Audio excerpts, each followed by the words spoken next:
Hey guys, what's going on? My name is Akil and welcome to the first review of 2024, guys. And even though this is not Argyle, this was a movie that on my ranking for movies that I wanted to watch this year based on my excitement, this was on there. And even though I wasn't that excited, I still wanted to watch it. If not, why would I include it in that list? But anyway, today we're talking about the animated film The Tiger's Apprentice. So let's just jump right into this review, guys, because wow, this movie was pretty disappointing. Was it bad? No, I don't think it was bad. I think some people would have been too harsh on this film, and I'll explain why. But without further ado, let's get right into the pre-rating score. And I'll say for my pre-rating score of this movie, I'll say it is an okay film, guys. Yes, I think this is an okay little animated movie that kids could probably watch and have fun with it. It's not even that long too, so there's that. Now, in terms of the story, I mean, the best way I can describe this movie is that there's this young boy named Thomas Lee, and there's something to do with his past, his lineage, and all I'm gonna say is that it's to do with zodiacs,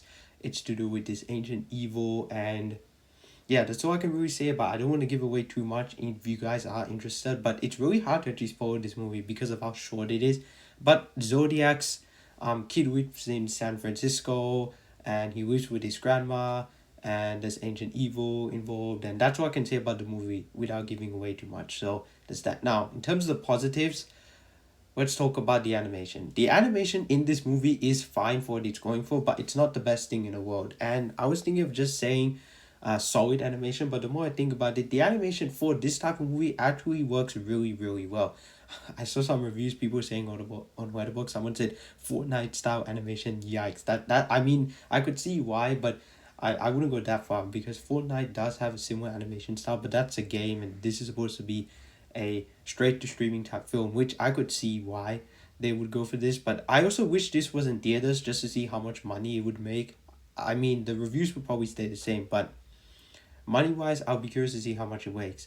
Unless, of course, Paramount was like, yeah, we know this movie's gonna fall apart at the box office. But anyway, animation wise, I think it does its job fair. And speaking of which, another thing that I think it does its job fair and well enough is the action. The action is really good in this movie. For the most part, there are a couple of times that it jumps around a bit too much, but it's nice, fluid, wide shots, unlike most animated movies or like action movies are nowadays. Sometimes there can be quick cuts and you don't really know what's going on.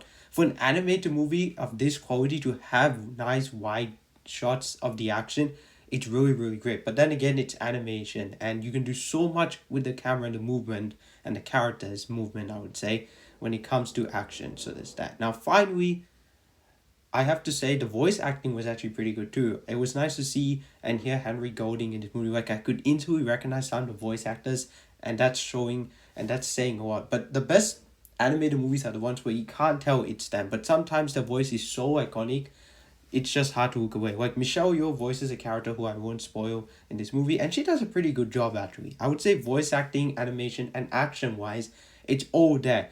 But then we go into the negatives, and this is where things really start to fall apart. This movie is rushed. This is so rushed. It just gets to the end so quickly, and I just got done watching this. I was like, wow, that's it. That's it. It's so short. This feels like a straight to DVD animated film as well. But I get it. They put it on streaming because they want more people to see it. If it's on DVD, they don't know how many people will see it. But honestly, I feel like this movie should have come on theaters.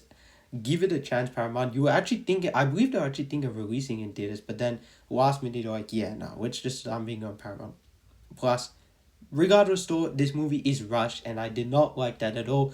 I don't like short movies, especially movies that feel rushed, and this movie 100% felt rushed. Kind of like the Marvels last year, where they were trying to put all these story elements into one film, and it felt rushed. So there we go. Another thing, it's cliche. This movie kind of felt like Shang-Chi at times, and I'm not going to spoil why, but if you watch the movie, you understand what I'm talking about. And then we get into the biggest problem of this movie, the lack of character development. Yes, the main guy, the main kid, Thomas Lee, does have some character development, but the other characters themselves don't really have much development. Like the villain is by far one of the most stereotypical generic villains ever.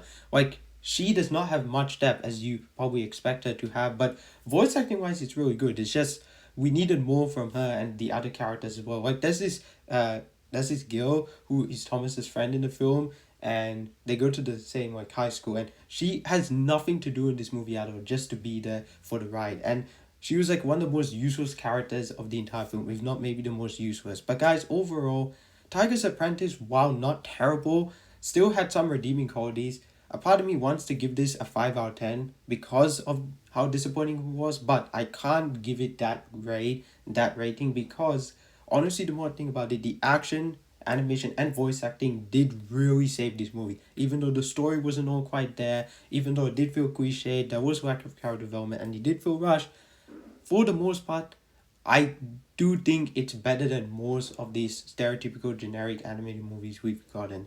So there's that. But overall as a final score, I'm gonna give the Tiger's Apprentice a 6 out of 10.